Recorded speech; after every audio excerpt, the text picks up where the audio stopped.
Afinal, quem se importa, não é mesmo?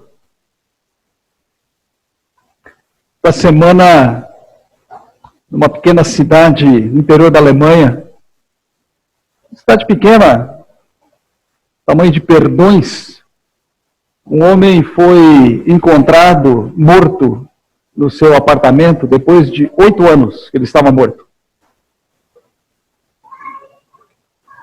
É um fato inusitado. Ele, nem os vizinhos, nem o proprietário do apartamento, nem o governo, ninguém sabia que ele estava morto.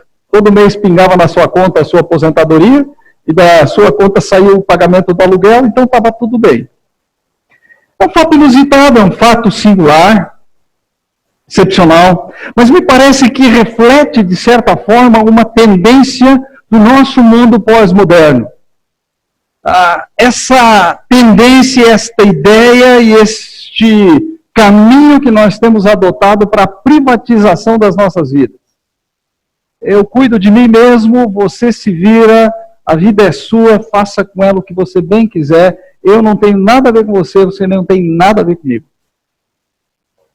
Hoje à noite eu quero conversar um pouco a respeito de solidariedade. Mas não a solidariedade das campanhas publicitárias, das ONGs, eu quero falar da solidariedade bíblica. Solidariedade no dicionário é definido como aquele compadecimento que a gente tem com as dificuldades, com os sofrimentos de outrem, né, de outra pessoa. Um movimento que a gente faz de ajuda, de amparo, de apoio, uma assistência moral em determinadas situações. Sim, assistência moral não apenas financeira, física, é aquela ideia de uma verbalização de apoio a uma pessoa ou a uma causa que você pode fazer em contexto qualquer, de um artigo que você escreve no jornal, ou de um e-mail que você manda de alguma forma.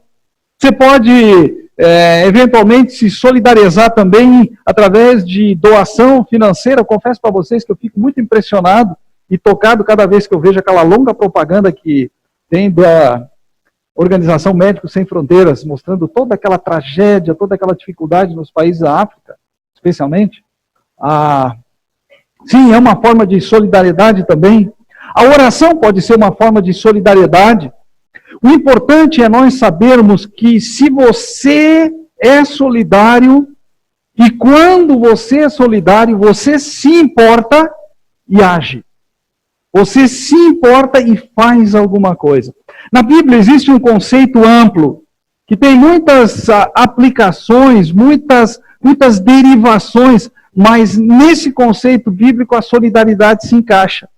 É a ideia de koinonia, a ideia de comunhão. Comunhão é participação, comunhão é cooperação, comunhão é fazer parte. Solidariedade, de certa forma, é isso também. A comunhão bíblica é aquele comprometimento mútuo que se tem, ou se você prefere, o pertencimento mútuo que nos une, que é gerado em Cristo. Em Efésios, capítulo 4, versículo 3, nós lemos que devemos preservar esta unidade do Espírito no vínculo da paz, esta ideia de pertencimento, de comunhão, de cooperação ou de participação mútua. Invariavelmente a igreja, em todos os tempos, em todos os lugares, a igreja e cada um de nós terá situações ou vai se defrontar com situações nas quais vai ter que decidir, nas quais vai ter que escolher entre ser ou não ser solidário, entre ter ou não ter esta koinonia de participação em determinadas situações. Nós temos um exemplo muito bonito na carta de Paulo aos Filipenses, no capítulo 2, dos versículos 25 a 30, eu peço que você abra aí a sua Bíblia. Filipenses, capítulo 2, versos 25 até o versículo 30, e nós estamos assim prosseguindo na exposição da carta aos Filipenses. Lemos o seguinte nesse texto, escrito por Paulo. Contudo, penso que será necessário enviar-lhes de volta Epafrodito, meu irmão, cooperador e companheiro de lutas, mensageiro que vocês enviaram para atender às minhas necessidades. Pois ele, Epafrodito, tem saudade de todos vocês e está angustiado porque ficaram sabendo que ele esteve doente. De fato, ficou doente e quase morreu. Mas Deus teve misericórdia dele, e não somente dele, mas também de mim, para que eu não tivesse tristeza sobre tristeza. Por isso logo o enviarei, para que quando o virem novamente fiquem alegres e eu tenha menos tristeza. E peço que vocês o recebam no Senhor com grande alegria e honrem homens como este, porque ele quase morreu por amor à causa de Cristo, arriscando a vida para suprir a ajuda que vocês não me podiam dar. Paulo está falando a respeito da experiência de solidariedade que ele experimenta num determinado momento da sua vida. Agora, é importante nós sabermos em que momento da sua vida ele experimenta isso. Lembra qual é o contexto da carta aos Filipenses? Lembra qual é a situação de Paulo quando ele escreve isso aqui? Paulo está aprisionado.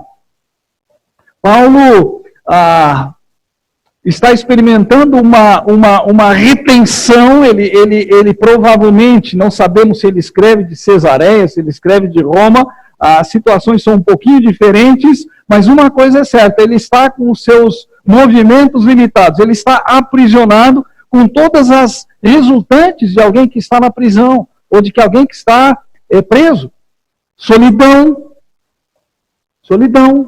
tem horário de visita, tem condição para que a visita aconteça, já naquele tempo era assim, as incertezas, o que vai acontecer, vou sair daqui ou não vou sair daqui, que tipo de julgamento eu vou ter, que tipo de pena vai ser aplicada à minha situação, incertezas, constrangimentos. Queridos, é xarope, você tendo sua ficha corrida, esteve preso. Não importa o motivo, esteve preso. Paulo fala a respeito de saudades que ele sente, capítulo 1, versículo 8 de Filipenses, ele diz isso: Deus é minha testemunha de como tenho saudade de todos vocês. Agora é uma saudade que não dá para resolver. Estou preso, e vocês estão longe daqui. A situação de Paulo, ela envolve também a preocupação que ele tem com as tensões que existem na igreja, a preocupação com os problemas que começam a surgir, não só em Filipos, mas em outras igrejas, como em Colossos, que é uma carta da mesma época, a preocupação e o estado geral da igreja e querendo continuar o seu ministério, mas não pode. Além disso, o medo do abandono, o medo de que me esqueçam aqui. E esse medo, ele é real. Esse medo, ele é absolutamente real, ele é profundo.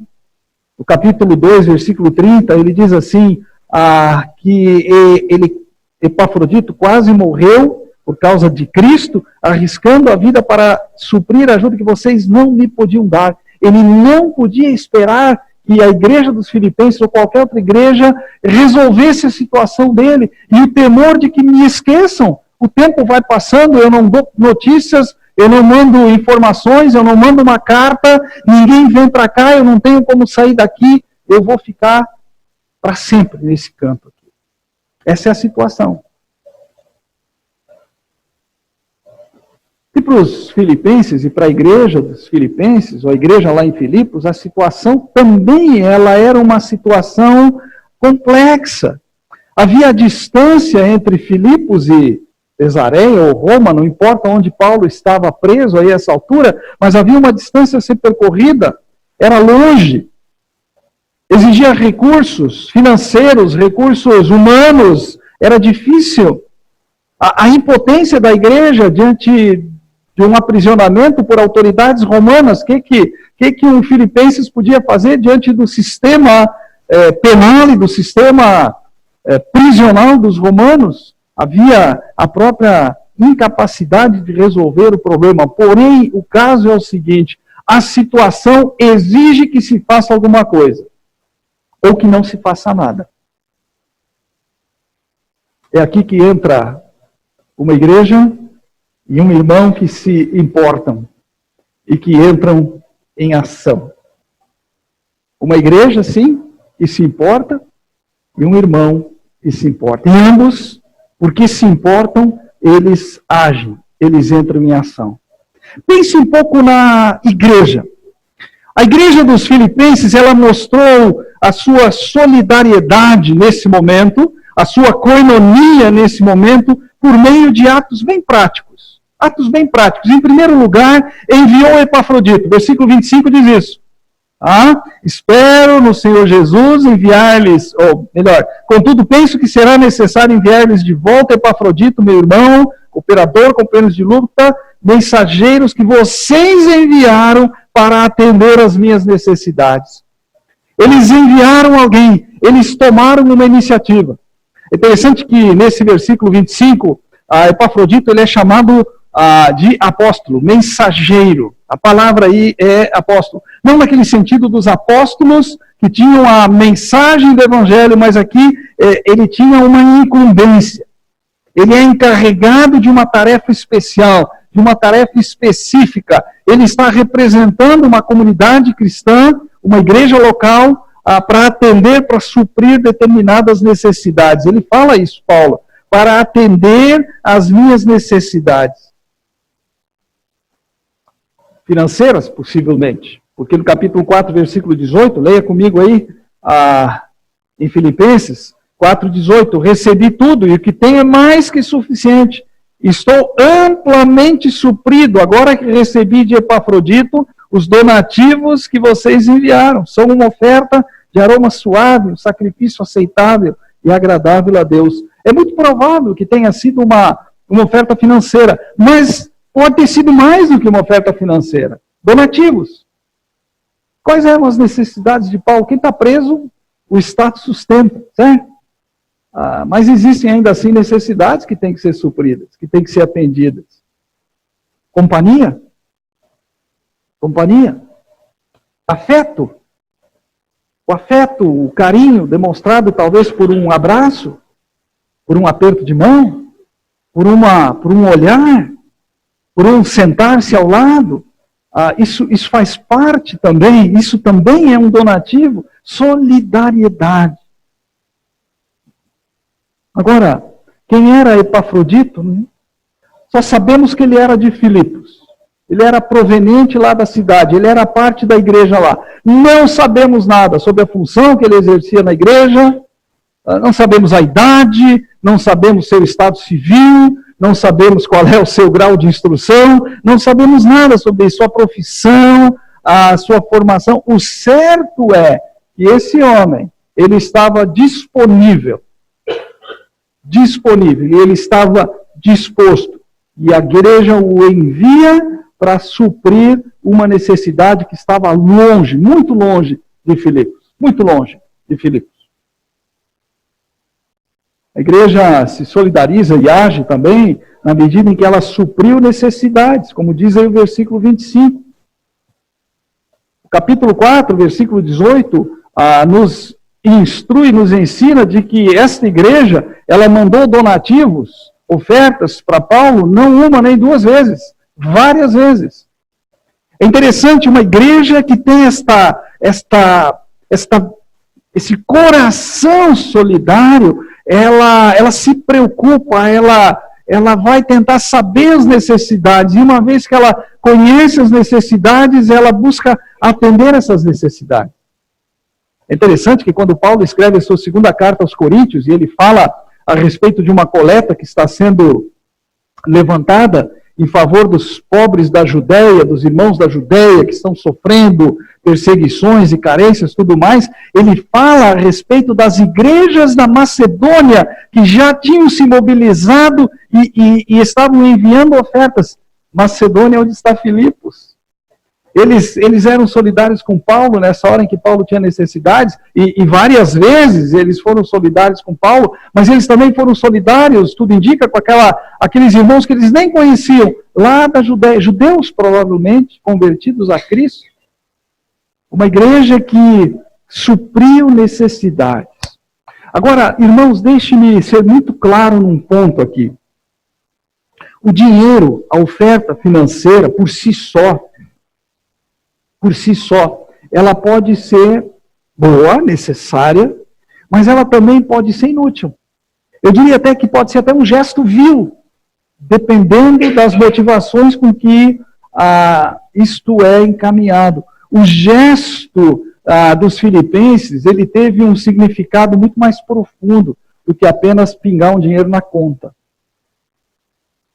Foi um gesto recorrente, como eu já falei, eles faziam isso de forma recorrente, foi um gesto pessoal, foi um gesto sagrado, reverente. Sabe por que eu digo isso? Por causa do termo liturgia,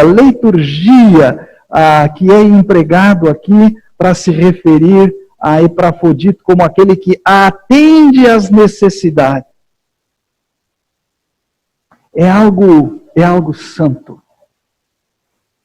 É algo que se reveste de uma importância de koinonia, de comunhão espiritual, de comunhão bíblica, de comunhão cristã. Epafrodito, ele representa a igreja que está agora cuidando do apóstolo que está preso lá em Roma ou em Cesareia. É assim que nós temos que envolver as nossas ofertas. Quando nós encaminhamos, como semana passada, reunimos aqui um valor e queremos encaminhar isso para uma missão, para suprir uma necessidade. É cooperação, é koinonia, é afeto, é reverência. Não é feito com espírito de obrigação, com tristeza no coração, com constrangimento, mas é feito como koinonia, como solidariedade. A igreja solidária, sim, ela se importa, ela enviou Epafrodito, ela supriu necessidades e ela honrou. O versículo 30 diz que Paulo aqui está pedindo que quando Epafrodito retornar para casa, que eles o recebam com grande alegria e honrem homens como este. Paulo está pedindo aqui que eles tratem Epafrodito da mesma forma como ele está sendo tratado. Porque ele sente que o que fizeram com ele é honroso. Ele está sendo honrado. A solidariedade dos filipenses, a koinonia dos filipenses honra-o. Ele se sente honrado por seus irmãos que estão tão longe dele. E ele pede que Epafrodito seja tratado da mesma forma. Isso é graça. Isso que Paulo está fazendo, isso que a igreja está fazendo é graça. Porque honrar alguém desta forma, como fizeram com Paulo, é uma forma sublime, reverente, santa de solidariedade. Sabe, meus irmãos, meus queridos, deixa eu lhes dizer, você pode se arrepender profundamente se você desonrar alguém. Pode se arrepender. Comentários que você faça a respeito daquela pessoa, insinuações que você lance sobre a vida daquela pessoa, críticas que você faça. Você pode se arrepender profundamente, mas você nunca vai se arrepender quando você honra alguém. Você pode se frustrar, ok? Mas você não vai se arrepender. Você pode se decepcionar, porque honrou e não houve retribuição, mas você nunca vai se arrepender de honrar alguém. E Paulo, ele percebe que a igreja o está honrando. 3 atos de uma igreja solidária. Ela envia, ela supre, ela honra. Mas há um irmão solidário aqui. E eu quero olhar para Epafrodito. Sabe que só tem 2 versículos na Bíblia que falam desse camarada. Os 2 são em Filipenses e os 2 nós lemos. É aqui o 3, capítulo 2, versículo 25 até o 30, e capítulo 4, versículo 18. Epafrodito é um exemplo de um crente que mostra, pelo seu pouco aparecimento na Bíblia, mas ele já demonstra aqui que ele é parecido com Jesus. Ele é parecido com Jesus. E ele se importa e ele age. Em primeiro lugar, porque ele já era, a essa altura do campeonato, ele já era um cooperador ativo de Paulo, ou um cooperador ativo da obra do Evangelho. Veja as palavras que Paulo emprega para falar dele no versículo 25. Epafrodito, meu irmão, cooperador e companheiro de lutas, cooperador e um co-soldado. A palavra literalmente é essa, ele é um co-soldado, ele é alguém que coopera comigo, ele coopera e ele é um co-soldado. Paulo trata Epafrodito como um igual, não existe aqui uma hierarquia, uma distinção, é meu irmão, lado a lado, somos iguais. Comparação com o capítulo 1, isso é importante, porque no capítulo 1, se você lembra as mensagens iniciais do livro de Filipenses, Paulo diz, tem aqueles que estão pregando o evangelho por inveja, com má intenção, é um pessoal que tem outras intenções. Não é o caso de Epafrodito. Esse cara é um cooperador. Esse aqui está fazendo a coisa certa. Esse aqui é meu irmão. Estamos lado a lado. Ele se enquadra lá no capítulo 1 naqueles que estão pregando o evangelho por dedicação ao Senhor, em comparação com aqueles que estão pregando por algum outro motivo, tentando fazer Paulo sofrer, ou tentando ser maiores do que Paulo e tudo mais. Epafrodito é um camarada que já tinha se provado. A sua presença ao lado de Paulo, indo lá para visitá-lo, não gerava para Paulo um tipo de desconforto, nem mesmo de desconfiança. O que esse cara veio fazer aqui? Qual é a intenção que ele tem? O que ele está armando? O que ele está preparando? Qual é a intenção? Qual é a agenda secreta? A agenda oculta que ele tem em relação a mim? Não. Ele gerava confiança, alegria. Era alguém que, quando Paulo enxergou entrando pela porta da sua cela, ele disse, que bom que essa pessoa está aqui. Não sabemos qual era o dom de Epafrodito, não sabemos quais tinham sido suas realizações anteriores, qual era o cargo que ele tinha, mas uma coisa nós sabemos, ele era confiável. Ele era confiável. Qual é a sua imagem aqui na igreja? Como é que as pessoas enxergam você aqui na igreja? Quando você entra pela porta. Você é um cooperador, cooperadora, ou é um competidor, competidora? Você é alguém apático, passivo, está nem aí? Ou você é alguém disposto, disponível? Você mostra que está na mesma trincheira, lutando a mesma luta, mesma batalha. Sua presença causa algum desconforto, alguma sensação estranha. Solidariedade começa aqui. A solidariedade de Epafrodito começa muito antes de que essa situação surja. Ela começa na medida em que ele se mostra um cooperador ativo, em que ele é um companheiro de lutas, em que Paulo enxerga como um irmão, como alguém confiável. Alguém que ele olha com bons olhos, porque conhece a sua vida. Em primeiro lugar, Epafrodito, ele mostra isso. Em segundo lugar, ele saiu do seu lugar. Versículo 25, diz que ele foi enviado. Ele sai de Filipos e ele vai para onde Paulo estava. Ele se mexeu, ele saiu do seu quadrado. Ele fez uma longa viagem, ele saiu da sua zona segura. Ok? Ele saiu da sua zona segura, ele vai para longe do ninho. Porque solidariedade exige que você levante do seu lugar, exige que você marche, que você caminhe, que você ande, que você saia da zona de conforto, que você... Às vezes nós saímos da nossa zona de conforto por conta do desconforto que sentimos nessa zona segura, ou porque ela não é tão segura. Ficamos procurando estabilidade, ficamos procurando segurança, ou, pior de tudo, ficamos procurando holofotes.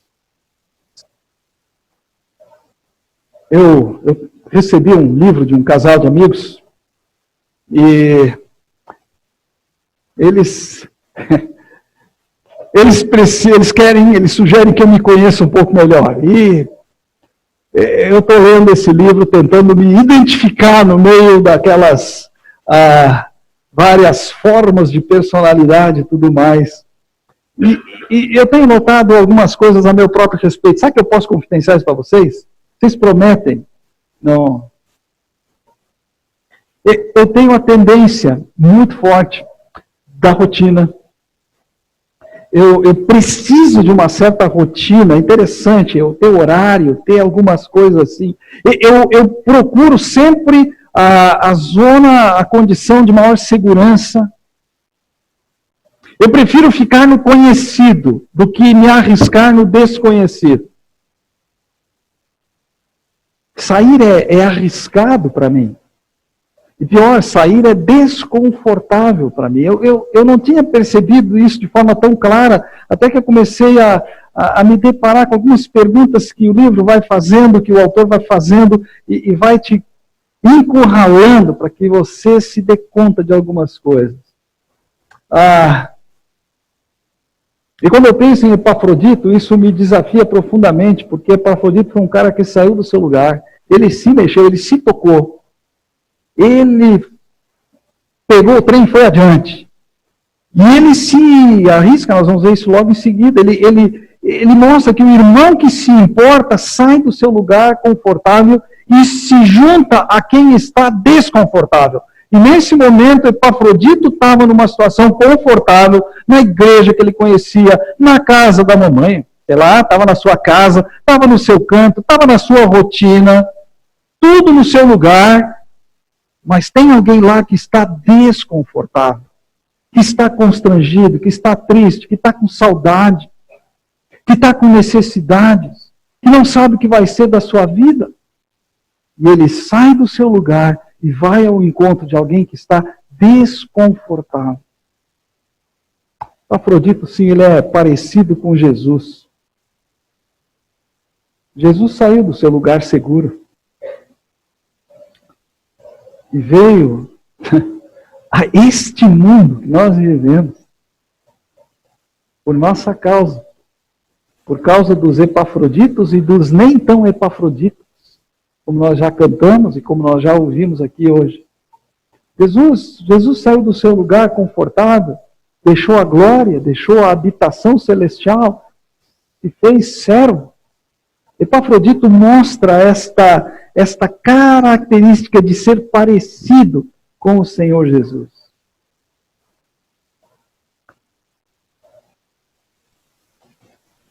Domingo passado, sábado e domingo passado, nós ouvimos aqui os nossos jovens aqui da igreja, muito gentilmente cantando na conferência missionária. Lembra da música que eles cantaram? Eu vou. Eu vou. Eu vou. Eu vou. Eu sei que a música parou aqui, mas eu espero que a gente não pare aqui. Cantar, e eu diria ouvir e se agradar desse tipo de música, significa a disposição de sermos epafroditos ou epafroditas, que saem do seu lugar quando tal é necessário, que sai da sua zona de conforto, que sai do seu espaço seguro, por solidariedade bíblica, por coinonia, alguém que esteja desconfortável naquele momento. Terceiro lugar, Epafrodito não apenas já tinha um testemunho, saiu do seu lugar, mas ele arriscou a sua vida. Versículo 30. Peço que vocês o recebam, versículo 29, que vocês o recebam no Senhor com grande alegria e honrem homens como este, porque ele quase morreu por amor à causa de Cristo, arriscando a vida para suprir a ajuda que vocês não me podiam dar. Queridos, a jornada de Epafrodito, ela foi uma jornada perigosa, muito perigosa. Primeiro porque no caminho, numa viagem terrestre, obrigatoriamente, ele se defrontaria com perigos, com predadores. Não esqueça que ele levava donativos no seu bolso. Okay? E se alguém soubesse disso, certamente as encruzilhadas e os lugares escuros seriam extremamente perigosos. Ele estava sim arriscando a sua vida, ele levava dinheiro que não era dele, que era para alguém, que outras pessoas mandaram para alguém. Ele teria que enfrentar a guarda pretoriana, na qual, sob cuja escolta Paulo estava guardado. E soldados da guarda pretoriana romana, eles não eram necessariamente simpáticos. Ok? Não eram necessariamente, era uma tropa de elite. Vai te pegar também. Né? Ele tinha que se defrontar com esses camaradas que estavam guardando Paulo no lugar onde ele estava preso. Ele podia ser visto como uma ameaça à paz romana. Os romanos prezavam demais pela sua paz. E Paulo estava preso porque ele estava sendo acusado pelos judeus de sedição, de revolta. E agora Epafrodito ia visitar esse camarada. Pode ser uma ameaça. E os guardas pretorianos podiam encasquetar com ele e dizer, vamos tratar desse cara aqui, vamos dar sumiço nele. Além disso, tinha os judeus. Eram os judeus que tinham colocado Paulo na cadeia. A acusação dos judeus, e os judeus ficavam perseguindo Paulo por onde ele ia, acusando, perturbando, incomodando. E Epafrodito não era judeu, era um gentil. Os judeus, eles queriam esgoelar os gentios. Perigo de doenças, de contágios. Aliás, ele ficou doente. Não sabemos qual a enfermidade que o acometeu e por que aconteceu, mas o fato é que ele fica doente. 2 vezes o livro de Filipenses usa essa expressão, quase morreu, próximo à morte. Uma vez é para falar de Epafrodito aqui no versículo 30, a outra vez está no capítulo 2, versículo 8, quando fala de Jesus. E deu a sua vida. Foi obediente até a morte, e morte de cruz. Epafrodito, ele quase morreu por amor à causa de Cristo. Por amor à causa de Cristo. Tudo porque ele era alguém que se importava e fazia parte de uma igreja que se importava. Veja que o versículo 30 diz algo importante também. Que ele quase morreu por amor à causa de Cristo, arriscando a vida para suprir a ajuda que vocês não me podiam dar. Havia algo que só Epafrodito podia fazer. Estava ao alcance apenas dele, a igreja não tinha nada para fazer, era impossível para a igreja resolver esse problema. Mas ele serviu de ponte entre uma igreja que se importa e alguém em necessidade. Ele é um irmão que se importa. Ele mostra disposição, disponibilidade, ele mostra altruísmo, ele mostra humildade, ele mostra solidariedade, na verdade, nas 2 direções. Ele foi solidário com Paulo, ele foi até lá onde Paulo estava para suprir essa necessidade, mas não esquece, ele foi solidário com a igreja, que queria fazer alguma coisa, mas não conseguia fazer. A sua solidariedade, a sua koinonia, ela vai nestas 2 direções. Qual é o resultado da koinonia bíblica? Qual é o resultado da solidariedade exercida porque alguém, uma igreja, se importa e age? Alegria. Alegria para Paulo, que vê esse homem vir para suprir as suas necessidades, mas alegria também, como diz no versículo 29, para a igreja, que viu que a missão foi cumprida. E quando ele volta para casa, isso é motivo de grande alegria. Alegria. O tema central da carta aos Filipenses. Versículo 28 diz que Paulo está enviando de volta para que quando o virem novamente fiquem alegres e eu tenha menos tristeza. Menos tristeza. Não resolve tudo. Não resolve tudo. Não substitui a tristeza por uma coisa, não. Mas que a minha tristeza vai diminuir, ela vai diminuir. Menos tristeza. Qual é a importância desta mensagem para nós hoje? Bom, creio que na sua soberania, Deus fez com que o pastor Alexandre organizasse as pregações de Filipenses e esse texto caísse logo depois da conferência missionária. Lembra do tema da conferência missionária? Cuidando dos que alcançam. Parece que há uma incumbência na igreja. E o ensino, para mim, desta passagem, o resumo daquilo que falamos aqui, é que levar conforto, cuidar, gera alegria. Simples. Levar conforto, ser solidário, exercitar coinonia, cuidar, produz alegria. Produz alegria para quem recebe, produz alegria para quem envia. Produz alegria para quem recebe a solidariedade, para quem exerce esta solidariedade. Portanto, penso que o desafio para nós é sermos individualmente, mas também como igreja, sermos uma fonte permanente de conforto. Agora, olha que desafio. Sermos permanentemente fonte de conforto. Alguém disse, certa vez, uma frase que me perturba profundamente. Essa pessoa disse que a igreja é o único exército no mundo que abandona os seus feridos no campo de batalha. Dói ouvir algo assim. E dói principalmente quando se percebe que muitas vezes é isso mesmo que acontece. A igreja abandona os seus feridos no campo de batalha.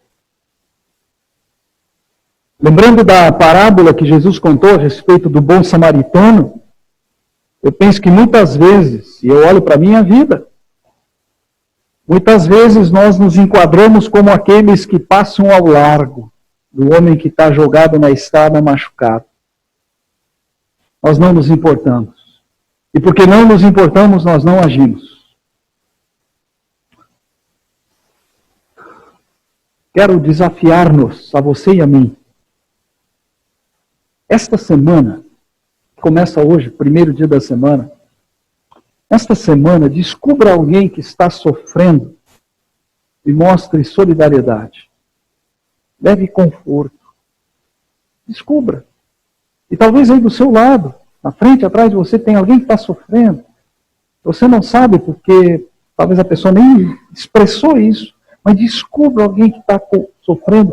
Leve conforto. Não opinião, não crítica, não solução, conforto. Essa semana, quem sabe tire um minutinho e envie um e-mail a um dos nossos missionários ou parceiros e ofereça para eles encorajamento. Você precisa o e-mail ou o WhatsApp, fala com o pessoal do Conselho de Missões, Cleide, Kirlia, mesmo na secretaria tem essas informações, manda um e-mail, manda um WhatsApp. Meio minuto você escreve, oferece encorajamento. Essa semana, alivie o fardo de alguém. Leve conforto. Leve solidariedade. Ofereça o seu ombro para que alguém divida o fardo e ele se torne mais leve. Não, a tristeza não desaparece, ela fica menor. Não, o peso não desaparece, mas ele fica mais leve. Quem se importa, age. E quando nós agimos levando conforto, nós produzimos alegria. Vamos orar. Senhor, que a vida de Epafrodito, de quem tão pouco sabemos, sirva para nós não apenas como um desafio, mas também como um encorajamento. Alguém que na sua simplicidade se mostrou parecido com o nosso Senhor Jesus Cristo. Saiu do seu lugar, supriu necessidades, arriscou a sua vida. Que não sejamos como igreja, nem como cristãos deste tempo, como aquelas pessoas na Alemanha que não notaram por 8 anos que alguém tinha desaparecido. Que não sejamos apenas aqueles que têm opiniões fortes, que não são acompanhadas por gestos igualmente fortes. Não sejamos aqueles cujas palavras transmitam críticas e aumentem as dores, mas como aqueles que, em silêncio, consolam, importam, ajudam, servem. Eu penso que há um desafio tão grande para a minha vida aqui, e não deve, eu devo ser o único nesse salão que se sente pequeno diante de alguém como Epafrodito. Que na tua força e na tua graça sejamos capazes de fazer aquilo que na carne nós não somos capazes. Eu te peço isso, orando assim, em teu nome, Jesus. Tu que és o maior exemplo de solidariedade, comunidade inteira. Em teu nome. Amém.